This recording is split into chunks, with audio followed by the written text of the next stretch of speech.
What's up everyone, CrowSpaceBoy here, and it's time for another episode of Shoryuken.com's Electric Wind God Vids. Last week we talked about Eddy's relaxed stance. Predictably so, we're going right into his other stance. We're going straight into a handstand. Well, Eddy is. I can't do a handstand. An important thing to understand about Eddy's handstand is that the mix-up, quote-unquote, from handstand is a lot less scary than the mix-up from relaxed stance. There's no power low that's unseeable in handstand. Everything that could beat you if you were to sit there and hold guard is reactable. This includes the throw and the 3 slide 4 low. You just need to go into training mode and learn these animations and basically nullify these through repetition. There is a low in handstand that is just on the cusp of being seeable, and that's handstand back 3. At 22 frames, it's a little too ambitious in my personal opinion to block it on reaction, especially if you're on a PS4, you're not. You're not blocking this ever. It doesn't do a whole lot of damage. It does leave him in relaxed stance at +7. It's one of the moves you may remember we talked about last time. Outside of back 3 though, there's really not anything low that you need to panic duck for during handstand. However, that does not mean there's not a mix-up in handstand. A lot of handstand's power is built around the threat of getting hit by handstand 4.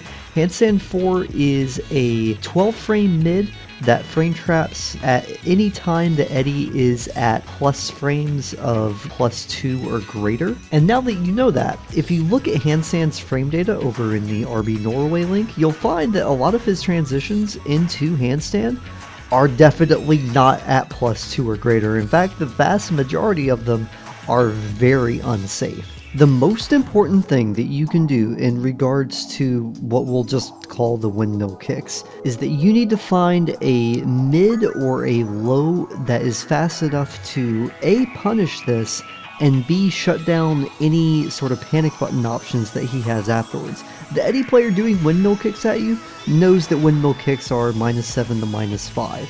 He can't do his power crush if you do most fast enough mids.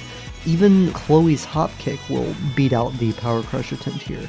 But he could do stuff like down 3+4, or he could do the string low ender of the windmill kicks. These are all things you need to seriously consider. Usually just a fast generic low will beat it, just like we talked about with the relaxed stance, but you might be able to find something better that works versus both of these too. Just like relaxed stance, it's worth your time to go through Eddy's handstand transitions and options to see what the frame data is off of each situation. You're going to find out very quickly there's a lot less for you to respect going into and out of handstand stance. The few things that you will need to respect, if you do find yourself in a situation where the power crush is real, if you find yourself in a situation where he's able to do down 3 and 2 relax, or if he's able to do forward 1 to frame trap you, essentially the equivalent of you blocking a jab. These are real situations out of handstand that you do need to worry about. Luckily, the power crush is unsafe to everyone's while rising 4. Down 3 is -2 to -1, so you treat this like you would a normal relaxed transition. And the jab is, well, it's a jab. Once you know how handstand works, and once you have an option that shuts down the vast majority of his evasive turns, Eddy either has to simply not use handstand to stay safe, or he just has to pick and choose his spots and play more defensively, which works in your favor in the end. And that's about it for Eddy's handstand stance. I hope you found this useful. Since we're on a roll talking about low stances, there's quite a few of them in this game. Let's talk about the next big low stance that everyone has trouble with. I think you know, we're going to be talking about Art of Phoenix. See you then.